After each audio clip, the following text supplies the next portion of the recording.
ఆదికాండం 22:9.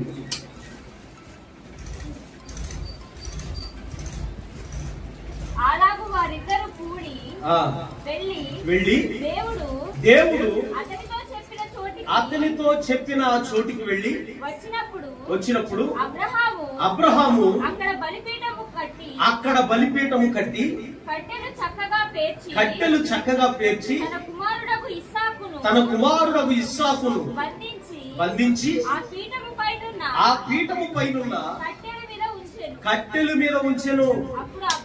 అప్పుడు అబ్రహాము తన కుమారుని వధించుటకు తన చెయ్యి చాపి దేవునికి స్తోత్రం కలుగును గాక. హల్లెలూయా.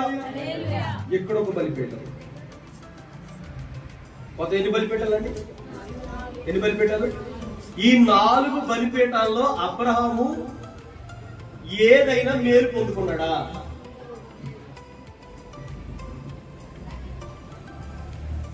శ్రద్ధగా వినాలి ఈ మాట. మొదటి బలిపీఠంలో వాగ్దానానికే బలిపీఠం కట్టాడు. రెండో బలిపీఠంలో తాత్కాలికమైన నివాసానికి బలిపీఠం కట్టాడు. ఏమండి? మూడో బలిపీఠంలో కూడా అదే నివాసం తీసేసి మళ్ళీ ఇంకో చోట వేసుకున్న దానికి బలిపీఠం కట్టాడు. అవునా? అర్థమైందా?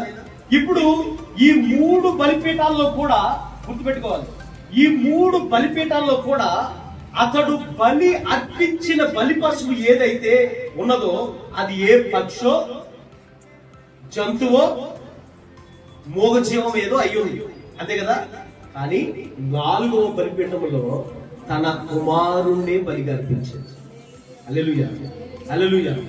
ఇంకా ఆ 4వ బలి అర్పించిన తర్వాత, తన కుమారుని బలిగా అర్పించిన తర్వాత ఇంకా ఏ బలి కూడా అతడు అర్పించాల్సిన అవసరం లేదు. హల్లెలూయా. దాని అర్థం ఏంటో తెలుసా? నీకు నీవుగానే బలిగా అర్పించుకున్న తర్వాత, నీకు నీవుగానే అర్పణగా దేవుడికి వచ్చేసిన తర్వాత, నీకు నీవుగానే దేవుడికి సంపూర్ణంగా అర్పణగా బలిగా అర్పించుకున్న తర్వాత, నీకు నీవుగానే కానుకగా మారిపోయిన తర్వాత, నీకు నీవుగానే కృతజ్ఞతగా మారిపోయిన తర్వాత, నీకు నీవుగానే వందనము చెల్లించిన తర్వాత, నీకు నీవుగానే ఒక ప్రత్యేకమైన థ్యాంక్స్ అయిపోయిన తర్వాత మరేది అర్పణగా అవసరం లేదు. నేను మరలా చెప్తున్నా, పరిపూర్ణంగా నువ్వు కానుకగా మారిపో, పరిపూర్ణంగా నువ్వు అర్పణగా మారిపో. నువ్వు రూపాయి కూడా అర్పణ అయ్యే అవసరం లేదు ఇక్కడ.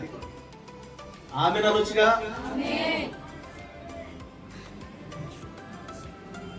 నేను యథార్థం చెప్తున్నాను ఈ మాట. నువ్వు రూపాయి కూడా ఇవ్వక్కర్లేదు. నువ్వు దేనిని అర్పణగా తీసుకురావాల్సిన అవసరం లేదు. ఇది శుభవార్త.